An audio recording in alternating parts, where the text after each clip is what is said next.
Hello and welcome. My name is Vedant Shinde, your very own youth journalist and influencer for Vimove Foundation. Today, this program is very special and very close towards what I do, and moreover, something that Vimove Foundation has taken a step forward yet again to actually venturing out and actually bringing people together. Moreover, the youth once again onto this very podcast segment of ours. Before I start, I would like to call out our panelists over here for today. We have with us Ved Prasad Dongaonkar from KLE Law College. We have with us Kezia George, who is from Christ University, who is doing social worker, and she's on her third year right now. And we have with us, last but not the least, Mohan V, who is from Government First Grade College, Yelahanka.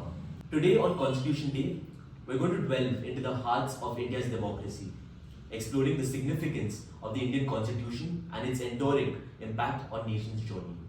The Indian Constitution, a beacon of hope and a symbol of unity, stands as a testament to the aspirations of a newly independent nation. It has guided India through turbulent times, providing a framework for government and safeguarding the fundamental rights of its citizens. So before we get into the questions, first off, our panelists have made it a long way, all the way from Bangalore's traffic, just to make it for this very podcast. So I really appreciate you all being here today. And getting into our very first question, my first question for Kezia George from Christ University. Because you come from a background of social worker, my very first question to you, let's just jump right into it. Has the celebration of Constitution Day helped in addressing the issues of inequality and promoting the ideas of freedom of democracy? If I look into the background of what I come from, like social work, I feel the celebration of Constitution Day is mostly the celebration of what Constitution has been able to do till now. So, the guiding light it has been throughout, helping people out, as my profession is all about voicing out for inequalities or, standing up for people's rights and making sure they have their freedom. So Constitution has been a guiding light as a reference point where me as a social worker can always go back and tell this is my right and this is your right. So throughout, if we celebrate Constitution Day today, it will be as a remembrance or reminiscing of what Constitution has been for people, how it has helped people get their rights, and it surely will in future. How it is still a living document. So it is surely a document which will help us address our inequalities. So it is a remembrance that it exists and it is for us. Well, Ved, on this point of view, Kezia comes from a social worker background. She comes from a total aspect of taking a stand towards inequality and truth and justice. But coming from a very law background, what is your stand towards the Indian Constitution or Constitution as a whole? How would you celebrate it coming from a law background? Or what is your point of view, just as a person or as a student? What does Constitution Day mean to you? Simply put, as much as I would like to talk about the social inequalities and the inequalities in a lot of senses of India has been eradicated, as much as I would love to say it's not. The Constitution is a framework to provide that platform to get rid of these inequalities. In the fundamental rights, there is an article that says that there will be positively discriminatory laws for women and children, which means positive discrimination for women, children, and other classes that are have been affected, or any other classes that have been a victim of inequality. Meaning, if there was a law that said that women would have a higher paying job, or if they said that women would be paying lesser tax, that is a positive tax, positively discriminatory tax. Women are gaining something out of it and then thereby restoring a sort of balance that the law feels is required. Now, the societal aspect is what you will, that is your foray, that is your domain. So I cannot delve too much into it. I can only talk about the framework, that is, because that's where I come from, the framework. But what I can definitely talk about is the freedom and the celebration of democracy that is Constitution Day. Constitution Day are the forefathers of the Indian Constitution, the authors and the various minds that went into it were some of the minds that have had the highest, and in their hearts they had this high level of empathy, that they said that we want all of our citizens to know that we fought for this and we want them to fight for it as well. For example, the right to protest peacefully without arms. It is a right of every citizen in India to protest.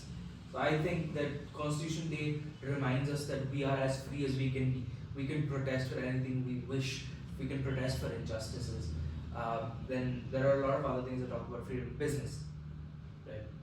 All of those things is what the Constitution essentially embodies. The freedom a citizen is given after over 200 years of being a country. I mean, coming from a law background, it goes without saying that yes, definitely that maybe certain aspects of professions definitely go ahead and enrich or enshrine the day of Constitution, considering you come from a law background. But before this interview started, Ved literally told me the first time the Constitution Day was officially celebrated was 2015. 2015. So like, what comes to your mind when you like, and when this actually comes ahead? Like, does it really like Constitution Day is there, but people are like really unaware of what their rights are, what is actually stated in the Constitution? Everyone is unaware of their rights because I do not wish to stoke political problems or point any fingers, but I can say this for a fact that a lot of political parties and a lot of politicians, a lot of people in power have, as much as they have talked about power, as much as they've talked about the citizens having rights, the citizens have not heard what rights they have.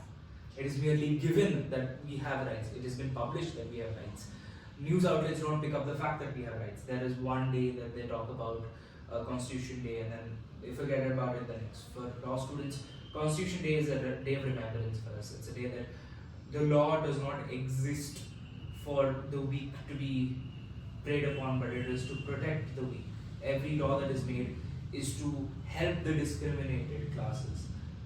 For us, Constitution Day is just a reminder of what we want to do every day. There are, of course, lawyers who are not in it for the passion. There are, of course, lawyers who just want to go into a corporate sector or work with a company. But regardless of it, there is one point in every law student's life. I can't speak for everyone, but at least I can speak for me and my friends' life. There is a time where we did not focus on the money of the law. And I'm still in that phase where I don't care about the money law will bring in. But I look at those change that I can bring about with one or two cases. If I add on to what you said, like you said, people do not know about their rights. Me coming from a social work background, one of the major work that we do is awareness building. So there are tons of people who do not know what actually the rights is. For us, we at least know the fundamental rights. If I look into the students who study in schools, even the educational institutions, they focus on fundamental rights, VPSP, these are the major focus. But practically, how does it apply to, in a situation if you are when you have to voice out your rights? They do not teach that. On that very note, we brought a very interesting topic towards how politicians and probably a lot of the change makers within the world bring forward certain aspects of the constitution. On that very note, I want to bring Mohan B into the conversation. Mohan, you Elidrun, you want to be an aspiring journalist and a politician in the future. So, ಈಗ ಹಿಂಗೆ ಮುಂದೆ ಹೋಗ್ತಾ ಇದೆ ನೀವು ಹೆಂಗೆ ನೋಡ್ತೀರಾ how would you possibly bring that change coming in the world and how would you see the constitution, how would you define constitution? ನಾನು ಹೇಳೋ ಪ್ರಕಾರ ಏನು ಅಂತಂದ್ರೆ ನಾವು ಸಂವಿಧಾನವನ್ನ ಮೊದಲು ಅರ್ಥೈಸ್ಕೊಳ್ಳೋದಕ್ಕಿಂತ ಹೆಚ್ಚಾಗಿ ತಿಳ್ಕೊಳ್ಳೋದು ಬಹಳ ಮುಖ್ಯ ಆಗುತ್ತೆ. ಒಂದು ಇನ್ನೊಂದು, ನಾನು ಆಗಲೇ ಹೇಳಿದ ಜರ್ನಲಿಸ್ಟ್ ನಾನು ಆಗೋದಕ್ಕಿಂತ ಹೆಚ್ಚಿನ ಒಂದು ವಿಚಾರಗಳಲ್ಲಿ ನಾನು ಮೊದಲು ಸಂವಿಧಾನವನ್ನ ತಿಳ್ಕೊಂಡು ಹಾಗೆ ಸಂವಿಧಾನವನ್ನ ಬೇರೊಬ್ಬರಿಗೆ ತಿಳಿಸುವಂತ ಪ್ರಯತ್ನವನ್ನ ನಾನು ಮಾಡಬೇಕು. ಮೊದಲು ಒಂದು ವಿಚಾರ. ಇನ್ನೊಂದು ವಿಚಾರ ಏನು ಅಂತಂದ್ರೆ, ನಾನು ಆಗ್ಲೇ ಒಂದು ಪಾಯಿಂಟ್ ಅನ್ನ ನೆನ್ಪು ಮಾಡ್ಕೋತಾ ಇದ್ದೆ. ಈಗಿನ ಒಂದು ಸಮಾಜದಲ್ಲಿರುವಂತಹ ರಾಜಕೀಯ ವ್ಯಕ್ತಿಗಳೇನಿದ್ದಾರೆ, ರಾಜಕೀಯ ವ್ಯಕ್ತಿಗಳಾಗಿರ್ಬೋದು ಅಥವಾ ಯಾರೇ ಒಬ್ಬ ಪ್ರಭಾವಿ ವ್ಯಕ್ತಿಗಳಾಗಿರ್ಬೋದು, ಸಂವಿಧಾನದ ಕೆಲವು ಏನು ಅಂಗಗಳಿದ್ದಾವೆ, ಸಂವಿಧಾನದ ಕೆಲವು ಕಾನೂನುಗಳಿದ್ದಾವೆ, ಅದನ್ನ ಬದಲಾಯಿಸುವಂತ ಪ್ರಯತ್ನವನ್ನ ಮಾಡ್ತಿದ್ದಾರೆ. ಸೊ ಎಲ್ಲೋ ಒಂದು ಕಡೆ ಸಂವಿಧಾನವನ್ನ ತಮ್ಮ ಒಂದು ಏನು ವಿಷಯಕ್ಕೋಸ್ಕರ, ತಮ್ಮ ಒಂದು ಸ್ವಾರ್ಥಕ್ಕೋಸ್ಕರ ಬಳಸ್ಕೊಂಡಿದ್ದಾರೆ. ಎಲ್ಲೋ ಒಂದ್ ಕಡೆ ಯಾವುದೇ ರೀತಿಯಾದಂತಹ ಸಂವಿಧಾನದಲ್ಲಿರುವಂತಹ ಒಂದು ಪ್ರಕಾರಗಳ ಪ್ರಕಾರ ನಮ್ಮ ಜನತೆಗೆ ಬೇಕಾದಂತಹ ಒಂದು ಏನು ರಕ್ಷಣೆ ಆಗಿರ್ಬೋದು ಅಥವಾ ಸಮಾನತೆ ಆಗಿರ್ಬೋದು, ಮತ್ತೊಂದಾಗಿರ್ಬೋದು, ಅದು ಎಲ್ಲೋ ಒಂದು ಕಡೆ ಈಗಿನ ಪ್ರಸ್ತುತ ಸಮಾಜದಲ್ಲಿ ಬಹಳ ಕಡಿಮೆ ಆಗ್ತಾ ಇದೆ ಅಂತ ಹೇಳ್ಬೋದು sir. So this was the ways Mohan told me how he could go ahead and actually like possibly define constitution in his ways. But Mohan, ಈಗೆಲ್ಲ ನಾವು ಮಾತಾಡಿದ್ವಿ, ನಾವು ಇದೆಲ್ಲ ಮಾತಾಡ್ಬಿಟ್ಟಿದ್ದೀವಿ. ಈಗ ನಮ್ಮ ಕಾನ್ಸ್ಟಿಟ್ಯೂಷನ್ ಏನ್ ಪ್ರಾಬ್ಲಮ್ ಇದೆ, ಜನಕ್ಕೆಲ್ಲ ರೈಟ್ಸ್ ಗೊತ್ತಿಲ್ಲ. ಬಟ್ ಯಾವಾಗ ನಮ್ಮ ಕಾನ್ಸ್ಟಿಟ್ಯೂಷನ್ ಬಗ್ಗೆ ಯುನೀಕ್, ನಮ್ಮ ಕಾನ್ಸ್ಟಿಟ್ಯೂಷನ್ ಅಲ್ಲಿ ಯುನೀಕ್ ಏನಿದೆ, ನೀವು ಏನ್ ಹೇಳ್ತೀರಾ? Because our constitution is very complex. Let's face it. We have one of the longest constitutions in the world. We are the longest constitution in the world. So what would you say is unique about it? Unique ಆಗಿ ಹೇಳೋದಾದ್ರೆ ಹೇಳಿದ್ನಲ್ಲ ಸರಿ ಆಗ್ಲಿ ಏನಂತಂದ್ರೆ ಈಗ ಯಾವುದೇ ರೀತಿಯಾದಂತಹ ಒಂದು ಸಂವಿಧಾನದಲ್ಲಿರುವಂತಹ ಮೂಲಭೂತ ಹಕ್ಕುಗಳಾಗಿರ್ಬೋದು ಅಥವಾ ಮೂಲಭೂತ ಕರ್ತವ್ಯಗಳಾಗಿರ್ಬೋದು ಅದನ್ನ ಪಬ್ಲಿಕ್ಸ್ ಆದವರು ಅಂದ್ರೆ ಸಾರ್ವಜನಿಕರಾದವರು, ದೇಶದಲ್ಲಿರುವಂತಹ ನಿವಾಸಿಗಳಾಗಿರ್ಬೋದು, ಯಾರೇ ಆಗಲಿ ದೇಶದಲ್ಲಿ ಪ್ರತಿಯೊಬ್ಬ ವ್ಯಕ್ತಿ ಕೂಡ ಸಂವಿಧಾನದ ಎಲ್ಲ ವಿಚಾರಗಳನ್ನ ತಿಳ್ಕೊಬೇಕು. ಆಗ ತಾನೇ ನಾವು ಅದರಲ್ಲಿ ಏನಿದೆ, ಯಾವ ರೀತಿ ಒಂದು ವಿಶೇಷವಾದಂತಹ ಸ್ಥಾನಮಾನಗಳಿದೆ, ವಿಶೇಷವಾದಂತಹ ವಿಚಾರಗಳಿದೆ ಅಂತ ತಿಳ್ಕೊಳ್ಳೋದಕ್ಕೆ ಪ್ರಯತ್ನ ಸಾಧ್ಯ ಆಗುತ್ತೆ ಸರ್. ಸೊ ಹೀಗಾಗಿ ನಾವು ಸಂವಿಧಾನದಲ್ಲಿರುವಂತಹ ಎಷ್ಟೋ ವಿಚಾರಗಳು, ನಾನು ಹೇಳಿದ್ನಲ್ಲ, ಎಷ್ಟೋ ವಿಚಾರಗಳು ಈಗಿನ ಒಂದು ಪ್ರಸ್ತುತ ಸಮಾಜದಲ್ಲಿ ಸಂವಿಧಾನದಲ್ಲಿ ನಮಗೆ ದೊರಕಬೇಕಾದಂತಹ ಒಂದು ಮೂಲಭೂತ ಕರ್ತವ್ಯಗಳು, ಮೂಲಭೂತ ಹಕ್ಕುಗಳು ಈಗಲೂ ಸಹ ಸಿಕ್ಕಿಲ್ಲ ಸರ್. ಗ್ರಾಮೀಣ ಪ್ರದೇಶದಲ್ಲಿ ನಾನು ನೋಡಿದ್ದೀನಿ, ಈಗಲೂ ಸಹ ಹೇಳ್ಬೇಕು ಅಂದ್ರೆ ಕೆಲವೊಂದು ಅಸ್ಪೃಶ್ಯತೆ ಅನ್ನೋದು ಬಹಳ ಅಸ್ಪೃಶ್ಯತೆ ನಮ್ಮ ಕರ್ನಾಟಕದ ಕೆಲವೊಂದು ಗ್ರಾಮಗಳಲ್ಲಿ ಇರುವಂಥದ್ದು. ಸೊ ಹೀಗಾಗಿ ಇದರ ಒಂದು ಮೂಲಕ ನಾನು ನೋಡಿ ಹೇಳೋದಾದ್ರೆ, ಯಾಕಂದ್ರೆ ನಾನೊಬ್ಬ ಗ್ರಾಮೀಣ ಪ್ರದೇಶದ ವಿದ್ಯಾರ್ಥಿ, ನನಗೆ ಗೊತ್ತು ಯಾವ ರೀತಿಯಾದಂತಹ ಒಂದು ವಿಚಾರಗಳು ನಡೀತಾ ಇದೆ, ಯಾವ ರೀತಿಯಾದಂತಹ ಒಂದು ಅಸಮಾನತೆ ಇದೆ, ಯಾವ ರೀತಿಯಾದಂತಹ ಒಂದು ಮತಾಂಧತೆ ಇದೆ. ಸೊ ಇವೆಲ್ಲವನ್ನ ನೋಡಿದಾಗ ಒಂದು ಸಂವಿಧಾನದ ಕರ್ತವ್ಯಗಳು ಎಲ್ಲಿ ಜಾರಿಯಾಗಿದೆ, ಸಂವಿಧಾನದ ಎಲ್ಲಿ where was the constitution elements ಎಲ್ಲಿ ಅದು ಪ್ರಾರಂಭದಲ್ಲಿದೆ, ಯಾವ ರೀತಿಯಾದಂತಹ ಒಂದು ಕರ್ತವ್ಯಗಳನ್ನ ನಿಭಾಯಿಸ್ತಾ ಇದ್ದಾರೆ, ಎಷ್ಟು ಮಟ್ಟದಲ್ಲಿ ಇದು ಚಾಲ್ತಿಯಲ್ಲಿದೆ. ಕೇವಲ ಸಂವಿಧಾನವನ್ನ ಪಾಲಿಸಬೇಕು, ಸಂವಿಧಾನದ ಅಡಿಯಲ್ಲಿ ನಾವೆಲ್ಲರೂ ಇದ್ದೀವಿ, ಸಂವಿಧಾನದ ಅಡಿಯಲ್ಲಿ ನಾವು ಕೆಲಸ ಮಾಡ್ತೀವಿ ಅಂತ ಪ್ರಮಾಣ ವಚನ ಸ್ವೀಕರಿಸಿದ್ರೆ ಸಾಲದು. ಅದಕ್ಕೆ ತಕ್ಕಂತೆ ನಡೆಯುವಂತಹ, ಅದಕ್ಕೆ ತಕ್ಕಂತೆ ಕಾರ್ಯವನ್ನ ನಿರ್ವಹಿಸುವಂತಹ ಬೆಳವಣಿಗೆಯನ್ನ ನಾವು ಕಂಡುಕೋಬೇಕು ಮುಂದಿನ ಯುವಕರಾದಂಥವ್ರು. ಸೊ ಹೀಗಾಗಿ ಈಗಿನ ಒಂದು ರಾಜಕಾರಣಿಗಳಾಗ್ಲಿ, ಈಗಿನ ಒಂದು ವ್ಯಕ್ತಿಗಳಾಗ್ಲಿ ಅದು ಇಲ್ಲವೇ ಇಲ್ಲ. ಸೊ ಮುಂದಿನ ಜನರೇಷನ್ ಏನಿದೆ ಅವರಾದ್ರೂ ಸಹ ನಾವು ಸಂವಿಧಾನದ ಪರವಾಗಿ, ಸಂವಿಧಾನದ ಜೊತೆಯಲ್ಲಿ ಸಂವಿಧಾನವನ್ನ ಅರ್ಥಕೊಳ್ತಾ ನಾವು ದೇಶವನ್ನ ರಕ್ಷಿಸುವಂತ ಕೆಲಸವನ್ನ ಮಾಡಬೇಕು, ಸಂವಿಧಾನವನ್ನ ರಕ್ಷಿಸುವಂತ ಕೆಲಸವನ್ನ ಮಾಡಬೇಕು. Very well said, Mohan. Very well said. I would like to come to Ved. Ved, Mohan or Ella Deligarega. How would you beg to differ? How would you see it any differently in terms of the uniqueness of our constitution? So, in my opinion, the uniqueness of our constitution heavily relies on its ability to do what is called a judicial review. That nothing is above the purview of the law and nothing is above the Supreme Court, not even the Parliament.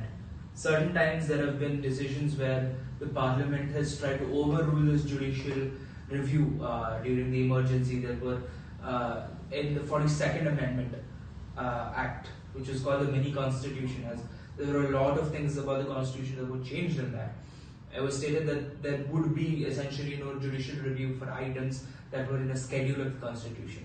So these items that were going to be put, or topics that were going to be put on a list, cannot come under the purview of judicial review, because those items are of either sensitive nature or certain things that the legislature has complete control over. That amendment was completely struck down by the 44th Amendment, which gave power back to the judiciary, stating that the judiciary has ability to strike things down as long as it goes against the ethos of the constitution, which is what is called the basic structure doctrine.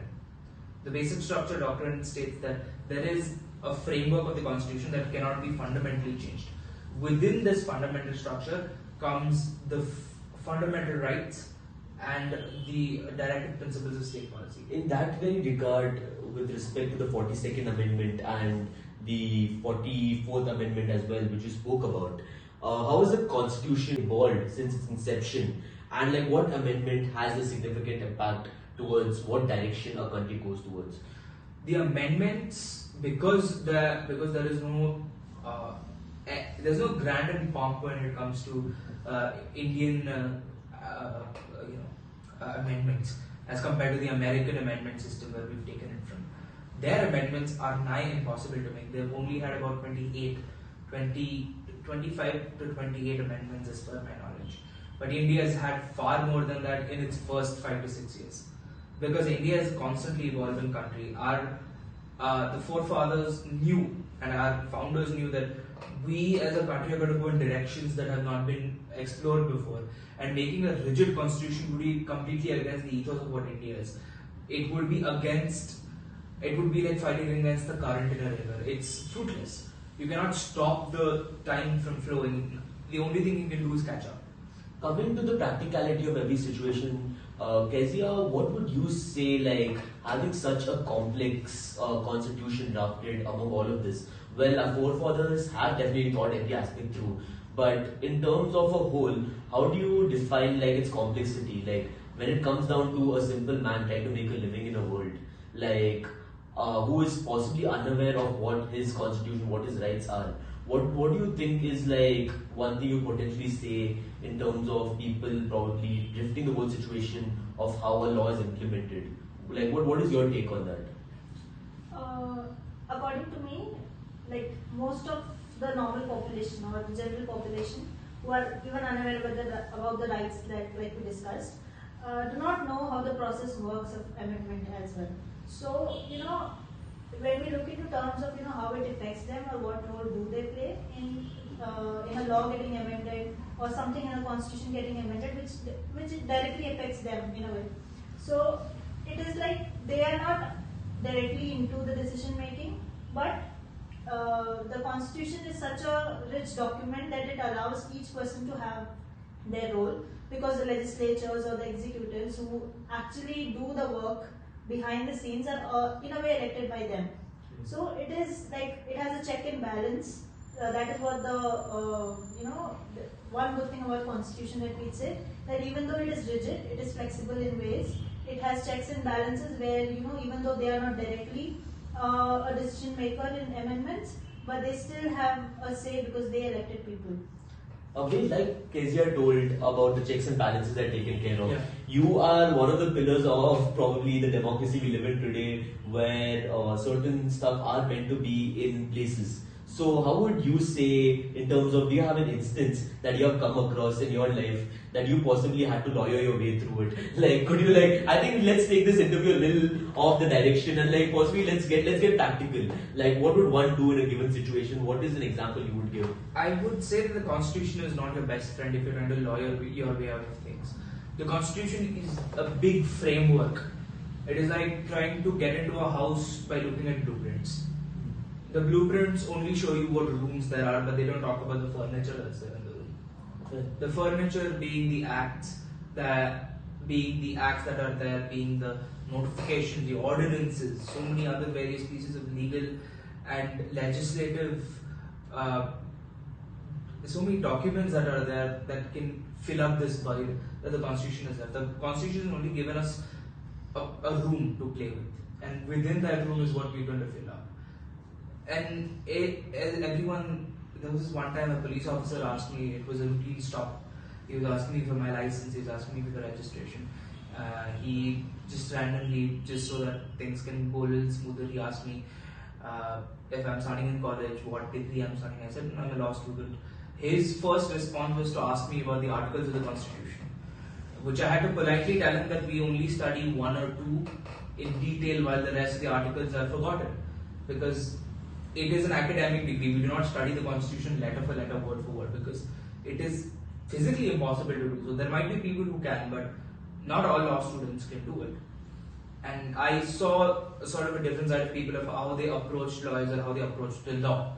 They believe that people need to know every single instance, every single piece of law in order to fully appreciate the law, which is false. Laws should not be out of reach of common people and common folk. So basically, a basic brief of what the Constitution is and your fundamental rights can get you on your day-to-day basis of what a person needs to do, at least in India, is what your recommendation is to our viewers. There are three things you need to know from the Constitution that will help you in your day-to-day life. Your fundamental rights, your writs, which come under the fundamental rights, and you need to know, not essentially the fundamental duties, but you do need to know the directive principles of state policy. I say directive principles of state policy as even though you cannot sue the government on those things, even though you cannot say that you did not follow these laws, if a law does not seem to follow any of this, although you cannot put a suit on the government on it, you can still put a suit based on your fundamental rights, because the directive principles of state policy are deeply linked with your fundamental rights. You are a citizen, because you're also a citizen, you've seen a lot of people struggle as you are, you're doing a degree in social work. So I'm taking away your moderation job for a second, because I want to illustrate an example here. what have you seen when it comes down to the children who are there? Do they know that they're not supposed to be working at the construction sites, or they're not supposed to be working in those hotels? Do they know this until you tell them? Yeah, exactly. That was my point where we talked earlier. Like, Exactly. people do not know that, you know, the basic rights. Like, if you ask me, I will say it is my right to study. It is my right to education. Is my right. But for them, they do not know that. They do not know that it exists. They just know we have to meet our ends. We need to work. We need to get our food, and we have to work for it. But I think that's at the ground level. Coming to the whole base of how the constitution works, I think it comes down to how our framework was done. So for that, I think I'm going to come to Mohan. Mohan, how does the constitution benefit the citizens of the country by adopting federalism in the Indian political system? ಹೇಳಿದಾಗೆ federalism ಅಂದ್ರೆ ಏನು ಸಂವಿಧಾನದ ಪ್ರಕಾರವಾಗಿ ನಾನು ಹೇಳೋದಾದ್ರೆ federalism ಪ್ರಕಾರ ಕೇಂದ್ರ ಸರ್ಕಾರ ಮತ್ತು ರಾಜ್ಯ ಸರ್ಕಾರದ ನಡುವೆ ಇರುವಂತಹ ಒಂದು ಏನು ಯೋಜನೆಗಳಿದೆ ಅಥವಾ ಏನು ಅವ್ರು ಮಾಡ್ಕೊಂಡಿದ್ದಾರೆ ಅಭಿವೃದ್ಧಿ ಮಾಡಬೇಕು ಅಂತ ಆ ಯೋಜನೆಗಳು ಕೇವಲ ಕೇಂದ್ರ ಸರ್ಕಾರ ಹಾಗೂ ರಾಜ್ಯ ಸರ್ಕಾರದ ನಡುವೆ ಇದೆ ಹೊರತು ನಮ್ಮ ಕರ್ನಾಟಕದಲ್ಲಿರುವಂತಹ ಯಾವ ಜನತೆಗೂ ಅದು ತಲುಪ್ತಾ ಇಲ್ಲ. ಉದಾಹರಣೆಗೆ ಹೇಳಬೇಕು ಅಂತಂದ್ರೆ ಈಗ ನಮ್ಮ ಕೇಂದ್ರ ಸರ್ಕಾರದಲ್ಲಿ ಒಂದು ಪಾರ್ಟಿ ಇದೆ. ಸೊ ಈಗ ಇಲ್ಲಿ ಬೇರೆ ಪಾರ್ಟಿ ಇದೆ. ಸೊ ಕೇಂದ್ರ ಸರ್ಕಾರ ಅವ್ರದ್ದಾಗಿರೋದ್ರಿಂದ ಇಲ್ಲಿರುವಂತಹ ಯೋಜನೆಗಳಿಗೆ ಅವರು ಒಂದು ಸಪೋರ್ಟ್ ಅನ್ನ ನೀಡ್ತಾ ಇಲ್ಲ. ಸೊ ಹಾಗಾಗಿ ನಮ್ಮ ಏನು ಇಲ್ಲಿರುವಂತಹ ಪಾರ್ಟಿ ಒಂದು ಯಾವ್ದೋ ಒಂದು ಯೋಜನೆ ಮಾಡಬೇಕು ಅಂತಂದ್ರೆ ಕೇಂದ್ರದ ಅನುಮತಿಯನ್ನ ಪಡ್ಕೊಳ್ಬೇಕಾಗುತ್ತೆ. ಸೊ ಅದೊಂದಿದೆ ಅಲ್ಲ, I'd like to cut you off. There are certain things that the state government has full authority to do, while the central government cannot intervene in those things.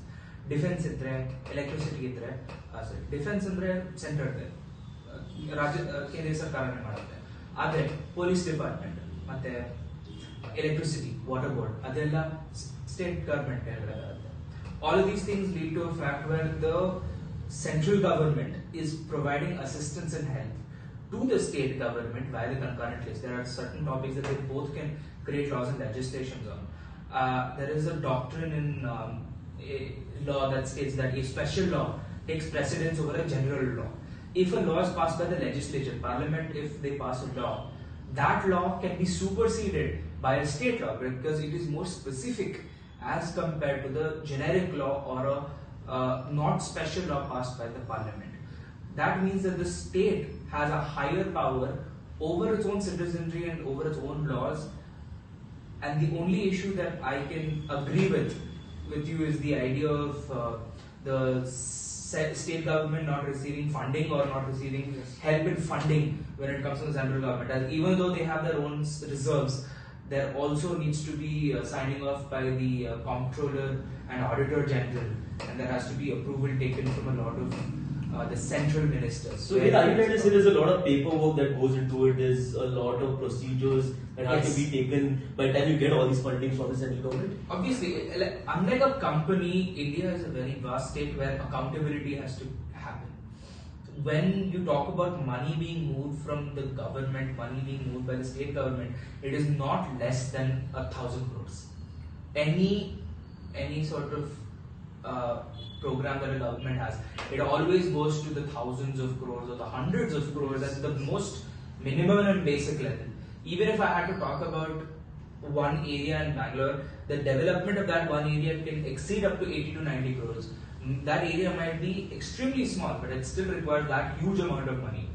And that money comes from the taxpayers, which is, we are not currently paying income tax or anything like that, but we are still paying taxes through indirect taxes like goods and services tax.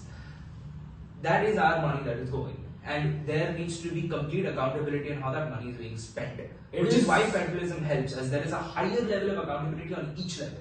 If it was a unitary system, the central government would have all the power, and they would not allow for such a system to exist where they are held accountable. But in a federalistic system like this, there is an accountability on each level. The union government decides something, the state government can go against it. The state government decides something, the municipal government can go against it, and the Zilla Parishad can go against it, and the Gram Panchayat can go against it, stating that this does not work for our situation, so we cannot apply it in this manner and win as well. Fair enough, but I want to highlight your views when you mentioned upon taxpayers. Again, like our whole point of trying to put forward this message and put forward this initiative is to reach the youth. And I want to like come back to that very point. I want to ask Mohan, as the youth, as young people, what initiatives can we take now as young people to possibly make the government or the policymakers listen to us? Now the voice, how can it be heard? I would like to start with Mohan initially. I'd like to come to all of you. But Mohan, you anything, Raj? ನಾನು ಏನು ಹೇಳ್ತೀನಿ ಅಂತಂದ್ರೆ ಮುಖ್ಯವಾಗಿ ನಾವು ಮೂಲಭೂತ ಕರ್ತವ್ಯ ಅಂದ್ರೆ ಏನು ಅಂತಂದ್ರೆ ಸೊ ಯಾವುದೇ ಒಂದು ಗ್ರಾಮದಲ್ಲಾಗಿರ್ಬೋದು ಯಾವುದೇ ಒಂದು ಸ್ಥಳದಲ್ಲಾಗಿರ್ಬೋದು ಯಾವುದೇ ರೀತಿಯಾದಂತಹ ಸಮಸ್ಯೆ ಇದ್ರು ಯಾವುದೇ ರೀತಿಯಾದಂತಹ ಒಂದು ಭ್ರಷ್ಟಾಚಾರ ಆಗಿರ್ಬೋದು ಯಾವುದೇ ಒಂದು ತೊಂದರೆಗಳಾಗ್ತಾ ಇದ್ರೆ ಅದನ್ನ ನೋಡ್ತಾ ಸುಮ್ಮನೆ ಕೂರಬಾರ್ದು ಯೂಸ್ ಆಗೋದು ಮೊದಲನೇ ಪಾಯಿಂಟ್. ಇನ್ನೊಂದು ಪಾಯಿಂಟ್ ಏನು ಅಂತಂದ್ರೆ ಯಾವುದೇ ವ್ಯಕ್ತಿಗೆ ಕೇವಲ ನಾನು ಒಂದು ಮಾತನ್ನ ಈ ಮೂಲಕ ಹೇಳ್ತೇನೆ, ಸಂವಿಧಾನಕ್ಕೆ ಮಾತ್ರ ನಾವು ತಲೆಬಾಗಬೇಕು, ನಮ್ಮ ತಂದೆ ತಾಯಿಗೆ ತಲೆಬಾಗಬೇಕು ಹೊರತು ಯಾವುದೇ ರಾಜಕೀಯ ವ್ಯಕ್ತಿಗಾಗ್ಲಿ ಯಾವುದೇ ಭ್ರಷ್ಟ ಅಧಿಕಾರಿಗಳಿಗಾಗ್ಲಿ ನಾವು ತಲೆಯನ್ನ ಬಾಗಬಾರ್ದು. ಒಂದು ಇನ್ನೊಂದು ಯೂತ್ ಆದಂತವ್ರು ನಾವು ಮಾಡ್ಬೇಕಾದಂತಹ ಕರ್ತವ್ಯ ಸಂವಿಧಾನದ ಬಗ್ಗೆ ಅರಿವನ್ನ ಮೂಡಿಸ್ಕೋಬೇಕಾಗುತ್ತೆ, ಸಂವಿಧಾನದ ಬಗ್ಗೆ ನಾವು ಬೇರೆಯವರಿಗೆ ಅರಿವನ್ನ ಮೂಡಿಸ್ಬೇಕಾಗುತ್ತೆ, ನಮ್ಮ ಭಾಷೆ ಬಗ್ಗೆ ಅರಿವನ್ನ ಮೂಡಿಸ್ಬೇಕಾಗುತ್ತೆ ಮೊದಲನೇದಾಗಿ. ಹಾಗೆ ಯೂತ್ಸ್ ಆದವರು ಸಾಧ್ಯ ಆದ್ರೆ ರಾಜಕೀಯಕ್ಕೆ ಬನ್ನಿ, ಸಮಾಜ ಸೇವೆ ಮಾಡಿ. ಸೊ ಆದಷ್ಟು ಈಗ ಯಾವುದೇ ಒಂದು ವಿಚಾರ ಆಗಲಿ ನಾವೇ ಮಾಡ್ಬೇಕು, ನಾವ್ ಯಾಕೆ ಮಾಡ್ಬೇಕು ಅನ್ನೋ ಪ್ರಶ್ನೆ ಬರಬಾರ್ದು. ಅಲ್ಲಿ ನಾವು ಮಾಡಬೇಕು, ಮುಂದೆ ನಮ್ಮ ದೇಶಕ್ಕಾಗಿ, ನಮ್ಮ ರಾಜ್ಯಕ್ಕಾಗಿ, ನಮಗಾಗಿ ಎಸ್ಪೆಷಲಿ ನಾವು ಮಾಡಬೇಕು ಅಂತ ಮುಂದೆ ಬರಬೇಕು. ಸೊ ಹೀಗಾಗಿ ನಾನು ಹೇಳೋದಿಷ್ಟೇ, ಸೊ ಯಾವುದೇ ರೀತಿಯಾದಂತ ಭ್ರಷ್ಟತೆ ಇರ್ಬೋದು ಅಥವಾ ಯಾವುದೇ ರೀತಿಯಾದಂತಹ ತೊಂದರೆ ಇರ್ಬೋದು, ಯಾವುದೇ ಕಾರಣಕ್ಕೂ ಹಿಂದೆ ಸರಿಬಿಡಿ, ಮುಂದೆ ಬಂದು ಆ ಪ್ರಾಬ್ಲಮ್ಸ್ ಅನ್ನ ಧೈರ್ಯವಾಗಿ ನೇರವಾಗಿ ಹೇಳಿ. ಆದಷ್ಟು ನನಗೆ ಯಾಕೆ ಬೇಕು, ನಾವ್ ಯಾಕೆ ಮಾಡಬೇಕು ಅನ್ನೋದನ್ನ ಬಿಟ್ಟು ದೇಶದ ಒಂದು ಏನು ಸಮಸ್ಯೆಗಳನ್ನ ಪರಿಹರಿಸೋದಕ್ಕೆ ನಾವು ಮುಂದೆ ಬಂದ್ರೆ ಮುಂದಿನ ದಿನಗಳಲ್ಲಿ ಇರುವಂತಹ ಸಮಸ್ಯೆಗಳನ್ನ ಬಗೆಹರಿಸುವಂತ ಕೆಲಸವನ್ನ ನಮ್ಮ ಈಗಿರುವಂತಹ ಯೂತ್ಸ್ ಮಾಡಬಹುದು. ಹಾಗಾಗಿ ನಾವು ಇವತ್ತಿಂದನೇ ಶುರು ಮಾಡಬೇಕು. ಯಾವ ರೀತಿ ಶುರು ಮಾಡಬೇಕು ಅಂತ ಈಗಾಗಲೇ ಹೇಳಿದೆ. ಯಾವುದೇ ಒಂದು ಸಮಸ್ಯೆ ಇದ್ರು ಏನೇ ಇದ್ರು ಅದನ್ನ ಪ್ರಶ್ನಿಸುವಂತಹ ಒಂದು ನಿಟ್ಟನ್ನ ನಾವು ಕಂಡ್ಕೋಬೇಕಾಗುತ್ತೆ. ಯಾವಾಗ ನಾವು ವಾಯ್ಸ್ ರೇಸ್ ಮಾಡ್ತೀವಿ, ರೇಸಿಂಗ್ ಅವರ್ ವಾಯ್ಸ್, ಆಗ ಆ ವಾಯ್ಸ್ ಅಲ್ಲಿ ಒಂದು ಪರ್ಫೆಕ್ಟ್ನೆಸ್, ಆ ವಾಯ್ಸ್ ಅಲ್ಲಿ ಒಂದು ವಸ್ತು ನಿಷ್ಠತೆ ಅನ್ನೋದಿದ್ರೆ ಡೆಫಿನೆಟ್ಲಿ ನಾವು ಅದನ್ನ ಫೇಸ್ ಮಾಡಬಹುದು.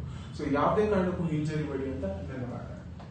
Very well said, Mohan. I would like to come to you, Vivek, but I want to come on the aspects of, have you ever seen any potential steps taken forward by the youth so far towards actually standing in any conscious or subconscious way? That is not so much as what I've seen. Have you seen a movement taken forward by the youth towards at least in some way highlighting such aspects of the Constitution? I would say I've seen a couple of protests happen. As you remember, the Supreme Court's decision on same-sex marriages, something that I was closely following, as I am a staunch believer in the 21st article of our Constitution that talks about right to life, which means a right to live life with dignity, which extends to your right to marry whomsoever you wish. As long as it is two consenting adults, that the state must not interfere within their personal lives, as citizens also have right to privacy under Article 21. The protest that I had seen and the amount of awareness that I had seen law students trying to create and all these other sort of students and none of them were particularly old or young, but everyone was a youth there. I will call it a youth because I believe it is not the age that defines what a youth is, but it is the passion with which they go forward. I can call an 80-year-old man a youth because of the passion he has for a project, and I can call a 20-year-old person an uncle because he is not passionate in anything. It is the passion that determines the youth in a person. Fair enough. And I've seen that sort of passion, but I think Kazia has, like, this is her domain when it comes to. This is exactly why I saved this very question for the best. And Kazia, I wanted to know, because I really am a strong believer towards education, but towards the right way of putting forward things towards a child's mind. And when it comes to our education, our textbooks, or what a teacher in a classroom is possibly giving towards the students in terms of knowledge, what would you say at a ground level, possibly like since growing up, since the textbooks you have read, have you seen a bit of shift towards actually like bringing concern or awareness towards young minds, at least about the Constitution, or like has there been any form of awareness that we should take a stand? Have you seen it so far, or do you think there's a lot to like look forward to? So if I talk about from when I studied, like very basic NCERT Constitution, what is Constitution, fundamental rights, We start from there. When I studied, it was just, ratify all the constitutions, know everything on it, write it in exam and done. Is it still like that? It is still like that in some, like majorly in most of the education system, but now we see change. We see, teachers picking up case studies, putting the fundamental rights and telling them this is how things worked out. Taking up instances, current affairs, and telling them, this is the procedure, what happens. This is how amendments have been taken. Like he talked about how now students were following about the Supreme Court's decision on same-sex marriage. During times of the Nirbhaya case, how we had a major amendment of, the IPC. Yeah, the IPC, we had a major amendment. How people are now starting to follow. They are having an interest in, not people, I would say students are starting to follow, and they have a grown interest in, understanding what the constitution is about. Because a lot of recent shift has been to, protesting, standing out, voicing out our, rights and everything. So students have developed that interest, and but the education system needs to push more forward towards, practically telling them, making them aware. In sense, having moot courts is one of the things that is coming up in many, other than law colleges, people are coming up with, ideas of moot courts. Like for social work, we have something called mock panchayat, where we give them a problem, you come up with a solution. We've had a lot of mock parliaments growing up, as much as I remember. Yeah. Of course. So, other than the MUNs that happen, we need to also go to the ground level, tell them, see, if you live in a municipality, most of the students don't know who is the mayor, who is the municipal councillor there, where do we approach for a basic documentation to be done. So this is something that you need to know. You should have at least visits to such institutions, telling them what they do, what is their role. So that is how they understand how constitution works. Going through and running and vomiting it in the paper doesn't make a difference. Well, what I've seen lately is, at least from the universities I've come to growing up, I wouldn't want to take out any names as well. It was definitely, as you mentioned, it was all that ratify thing I've seen growing up. But recently I've actually taken stand towards going to a lot of places, understanding how the whole concept of studying and education works. And what I have seen is coming across a lot of government schools, I have seen people being a lot more outspoken and actually taking a stand, understanding ground root problems. I have seen that. More am I anywhere near not being wrong towards what I've said? I feel like I've seen it. I've seen them being more outspoken and actually taking practical knowledge to a different level when it comes to constitution and the government understandings. And that is what I have seen. But I'll come to a last and final question for the day, and I'm going to take this from all of you, 30 seconds each for this answer. And the question is, we have all the resources to actually put out and voice out our opinions in today's world. Maybe like Mohan mentioned, people are a little scared, and you shouldn't be scared. As he mentioned, you should voice out your opinions no matter what. In this digital era we live in, how much of a role does social media play in what we do? Extremely high role. I've used social media myself in order to talk about the things I'm passionate about. I've used Twitter. I've gotten cancelled so many times I can't count. I haven't used Instagram as much, but I've commented on posts. I've used Reddit the most when it comes to giving out my opinion, because Reddit is the one place, unironically, the one place where they fully follow the rule of freedom of speech. Yes. Although the platform is, there will be a whole political connotation behind it, but I believe that the people who are there on the platform truly believe in what the Constitution meant when it said freedom of speech.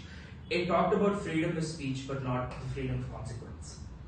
I can say whatever I want, but I also have to deal with the consequences of what I say. That is what I would like to give out. I would like to tell people that you are extremely free to talk about what you want, and you must and you should speak what you feel like should be heard by the world. But the consequences of those actions are not something you are going to be shielded from by the Constitution, which is a very common notion that I've heard from people when they've used this constitutional article stating that we have the freedom to say what we want. I said yes, but you do not have the freedom, or you don't have the right to be immune from the consequences of your words and your actions. Very well said. I would like to come to you. What is your take on this whole objective? I believe social media can portray you as a hero and then make you a zero as well. So that power social media does have, in general media has on you. So when we take it in the perspective of knowing constitution, understanding constitution or constitution in this scenario, I feel media plays a very big role, because like how we discussed about amendments, a new change comes up, something new comes up, there is a change in laws, there are violations of laws. Social media is something that connects us with the constitution, because like we mentioned, not everybody knows everything about constitution. Something new comes up, that is how we know. So, but what I would suggest to everyone who hears this, the podcast is, whenever you see something new coming up, or you hear from the media, it is always good to do a research yourself, understand, do a background study, then make an opinion about it, and not just blindly believe to anything that is said, because media can also divert you, media can also misguide you in terms of constitution. Fair enough. Mohan, last words from you. What do you think social media is in terms of actually putting out awareness about our constitution, our rights, our stand in the society? What is your take on it? ಹೌದು, ಸಾಮಾಜಿಕ ಮಾಧ್ಯಮ ಅನ್ನೋದು ಅಂದರೆ social media ಅನ್ನೋದು ಕೆಲವೊಮ್ಮೆ ಒಂದೊಳ್ಳೆ ಮಾಹಿತಿಯನ್ನು ನೀಡುತ್ತೆ, ಕೆಲವೊಮ್ಮೆ ತಪ್ಪು ಮಾಹಿತಿಯನ್ನು ನೀಡುತ್ತೆ. ನನ್ನ ಸಹೋದರಿ ಹೇಳಿದ್ರು. ಆದ್ರೂ ಸಹ ಎಲ್ಲೋ ಒಂದು ಕಡೆ ಸೋಷಿಯಲ್ ಮೀಡಿಯಾದಿಂದ ಕೆಲವೊಂದ್ಸತಿ ನಮಗೆ ಉಪಯೋಗನ ಆಗುತ್ತೆ, ಕೆಲವೊಂದ್ಸತಿ ದುರುಪಯೋಗನ ಆಗುತ್ತೆ. ಆದ್ರೆ ನಾವು ಯಾವ್ದನ್ನ ತಗೊಳ್ಬೇಕು, ಯಾವ್ದನ್ನ ತಗೊಳ್ಬಾರ್ದು ಅನ್ನೋದು ನಮ್ಮ ಕೈಲಿರುತ್ತೆ. ಸೊ ಹಾಗಾಗಿ ಈ ಒಂದು ಸಾಮಾಜಿಕ ಮಾಧ್ಯಮದಿಂದಾಗಿ ಕೆಲವೊಂದು ಬದಲಾವಣೆ ಸಹ ನಾವು ತರಬಹುದು, ಕೆಲವೊಂದು ಬದಲಾವಣೆ ತರ್ದಿರ ಕೆಲವೊಂದು ಹೇಳೋದಾದ್ರೆ ಗಲಭೆನೂ ಉಂಟು ಮಾಡಬಹುದು ಎಲ್ಲೋ ಒಂದ್ ಕಡೆ. ಸೊ ಹಾಗಾಗಿ ಯಾವುದೇ ಒಂದು ವಿಚಾರವನ್ನ ಸಂಪೂರ್ಣವಾಗಿ ತಿಳ್ಕೊಂಡು ಆನಂತರ ನಾವು ಮಾತನಾಡೋದಾಗ್ಲಿ, ಆನಂತರ ಆಗ್ಲಿ ಅದನ್ನ ಪ್ರಸ್ತುತಪಡಿಸೋದಾಗ್ಲಿ ಮಾಡಿದ್ರೆ ಡೆಫಿನೆಟ್ಲಿ ಅದಕ್ಕೊಂದೊಳ್ಳೆ ಗ್ರಿಪ್ ಸಿಗುತ್ತೆ, ಒಂದೊಳ್ಳೆ ವಾಸ್ತವಿಕತೆ ಸಿಗುತ್ತೆ ಅಂತ ಹೇಳ್ಬೋದು. ಸೊ ಹಾಗಾಗಿ ಸೋಷಿಯಲ್ ಮೀಡಿಯಾ ಅನ್ನೋದು ಎಷ್ಟು ಉತ್ತಮನೋ ಅಷ್ಟೇ ಅನುಭವಿತ ಅಂತ ಹೇಳ್ಬೋದು. ಸೊ ಹಾಗಾಗಿ ಸೋಷಿಯಲ್ ಮೀಡಿಯಾವನ್ನ ಯಾವ ರೀತಿ ಬಳಸಬೇಕು ಅನ್ನೋದು ನಮ್ಮ ಕೈಲಿರುತ್ತೆ. ಸೊ ಅದನ್ನ ನಮ್ಮ ಯುವಕರಾದಂಥವರು ಕೆಲವೊಮ್ಮೆ ಬಹಳ ಜಾಗರೂಕತೆಯಿಂದ ಗಮನಿಸ್ಕೋಬೇಕಾಗಿ ನನ್ನ ವಿನಂತಿ ಈ ಒಂದು ಪಾಡ್ಕಾಸ್ಟ್ ಮೂಲಕ. Very well said, Mohan. Just to conclude this whole interview, I've learned a lot personally. We had a huge, wide range of panelists coming from all different fields, and it's actually got me a lot to think about since the end of this interview. Spider-Man is my favorite movie. Speaking about the last question that I asked all the three panelists, there is only one answer, there's one conclusion that came to the final question that I asked. With great powers come great responsibilities.